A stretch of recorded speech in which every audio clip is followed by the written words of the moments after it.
여러분, 기업 실적 발표를 들여다볼 때 미리 준비된 발표 자료도 물론 중요하죠.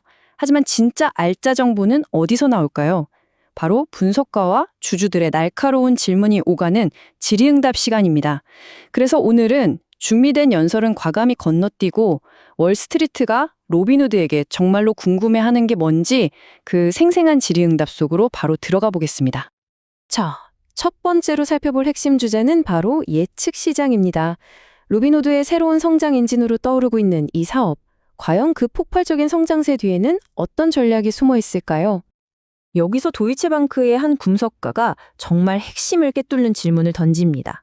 보아하니 이 분야에서 이미 선두주자가 되셨는데 장기적으로 봤을 때 우리가 이길 수밖에 없다라고 생각하는 비결이 뭡니까? 바로 이 질문이 로빈후드가 가진 전략적 고민의 정중앙을 관통하죠. 자, 이 슬라이드를 보시면 CEO 블라디미르 테네브의 답변이 정말 흥미로운데요. 그는 로빈후드가 이기는 이유가 어떤 특정 기술을 독점해서가 아니라고 말합니다. 핵심은 바로 막강한 유통망에 있다는 거죠. 이미 확보한 2,600만 개가 넘는 고객 계좌라는 이 거대한 기반 위에 주식, 옵션, 암호화폐, 그리고 이제는 예측 시장까지 그냥 하나의 앱에서 다 해결하게 만드는 겁니다. 여러 거래소들이 가격으로 경쟁하면 고객은 더 싸게 이용할 수 있으니 좋고, 로빈후드는 그 중심에서 가장 강력한 고객 채널로서의 힘을 발휘하겠다. 바로 이게 그들의 전략인 거죠.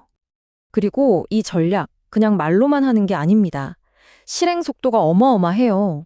현재 로빈후드에서 거래할 수 있는 실시간 이벤트 계약 수가 벌써 1,000개를 넘어섰습니다. 스포츠 경기는 기본이고 문화나 기술 관련 이벤트까지 정말 빠르게 확장하고 있습니다. 자, 다음으로 넘어가서 이게 어떻게 더 큰 그림과 연결되는지 한번 보시죠. 로빈후드 전략의 또 다른 핵심 축인데요. 바로 암호화폐와 자산 토큰화를 통해서 전 세계로 뻗어나가려는 아주 야심찬 계획입니다. 포춘지의 기자가 조금은 복잡하지만 앞으로 정말 중요해질 질문을 던졌습니다. 토큰화된 주식에 대해 묻고 싶습니다. 이 시장이 언제쯤 본격적으로 커질 거라고 보시나요?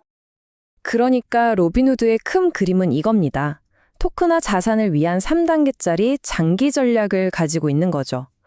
1단계는 선택권 확보, 지금 하고 있는 건데요. 플랫폼에 400개가 넘는 주식 토큰을 일단 갖춰놓는 겁니다.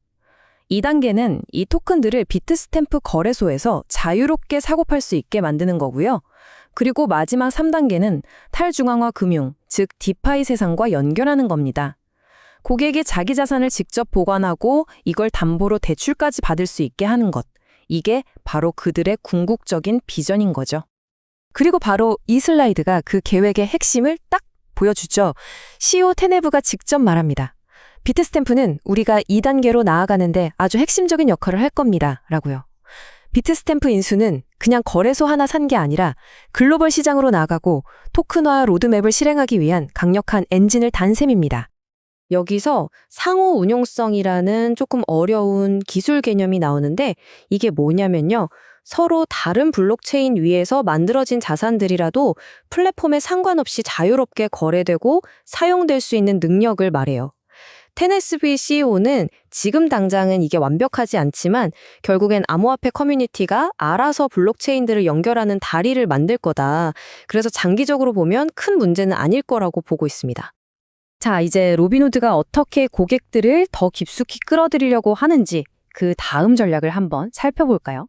바로 프라이빗 마켓, 즉 비상장 시장 같은 새로운 영역으로 진출하고 모든 금융생활을 하나로 묶는 슈퍼앱을 만들려는 계획입니다. 한 분석가가 어떻게 보면 현대 금융의 가장 큰 문제점 중 하나를 짚어냅니다. 엄청난 가치가 사실 비상장 시장에서 만들어지는데 이쪽에 더 적극적으로 뛰어들 계획이 있습니까? 하고 묻는 거죠. 로빈후드의 대답은 아주 명쾌합니다. 개인 투자자들이 비상장 시장에서 원하는 건 딱 3가지라는 거예요. 첫째, 원할 때 언제든 현금으로 바꿀 수 있는 일일 유동성. 둘째, 소위 말하는 큰손 투자자가 아니더라도 참여할 수 있는 접근성. 그리고 마지막으로 내가 잘 알고 좋아하는 바로 그 유명 비상장 기업에 투자할 수 있게 해달라는 집중 포트폴리오입니다. 로빈후드 벤처스는 바로 이 3가지 문제를 풀기 위해 만들어졌습니다. 이 모든 걸 하나로 묶는 슈퍼앱 비전. 그 핵심은 정말 간단합니다. 돈이 빠져나갈 구멍은 최대한 막고 돈이 들어올 길은 최대한 넓히는 거죠. 예를 들어 로빈후드 뱅킹으로 월급 통장 자체를 로빈후드로 받게 해서 고객이 굳이 다른 곳으로 돈을 옮길 필요가 전혀 없는 완벽한 금융 생태계를 만들겠다는 겁니다.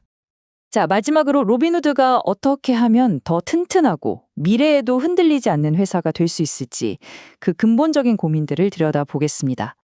한 주주가 아주 현실적인 문제를 지적했어요. 최근에 아마존 웹 서비스, AWS 문제로 서비스 장애가 있었는데 이런 사태에 대비해서 플랫폼 안정성은 어떻게 강화하고 있나요? 하고 콕 집어서 물어본 거죠. 이 비교표를 보시면 로빈후드가 얼마나 달라졌는지 바로 느껴지실 겁니다. CEO 테네브의 말에 따르면 만약 몇 년 전에 이런 대규모 인터넷 인프라 장애가 터졌다면 아마 로빈후드 시스템 전체가 그냥 멈춰버렸을 거라는 겁니다. 하지만 최근 AWS 장애 때는요. 물론 속도가 느려지긴 했지만 많은 고객들이 여전히 접속해서 위험을 관리하고 주문을 낼 수 있었다는 거죠. 지난 몇 년간 안정성에 쏟아부은 투자가 빛을 발한 순간입니다. 이제 회사를 떠나는 CFO 제이슨 워닉이 로빈후드의 재무 철학을 한 문장으로 딱 정리해 줬는데요. 바로 이겁니다. 우리는 성장을 위해 투자하면서도 수익성 있는 성장을 만들어낼 수 있다고 믿습니다. 그 말은 곧 마진이 계속 확대된다는 뜻입니다. 이 표를 보시면 그 전략이 더 쉽게 이해되실 거예요. 간단히 말해서 돈을 아낄 수 있는 기존 사업에서는 비용 증가를 최대한 옥죄해서 효율을 찾고요. 거기서 아낀 돈을 마케팅이나 신제품 개발 같은 성장 분야에 재투자해서 매출 성장과 혁신을 동시에 잡겠다는 겁니다. 로빈후드의 야망 정말 대단하죠. 하지만 진짜 중요한 건 이겁니다. 과연 이 복잡하고 거대한 계획들을 실제로 성공시킬 수 있을까요? 글로벌 암호화폐나 비상장 시장 같은 완전히 새로운 전쟁터에서 정말 최후의 승자가 될 수 있을지 앞으로 그들의 행보가 더욱 주목되는 이유입니다.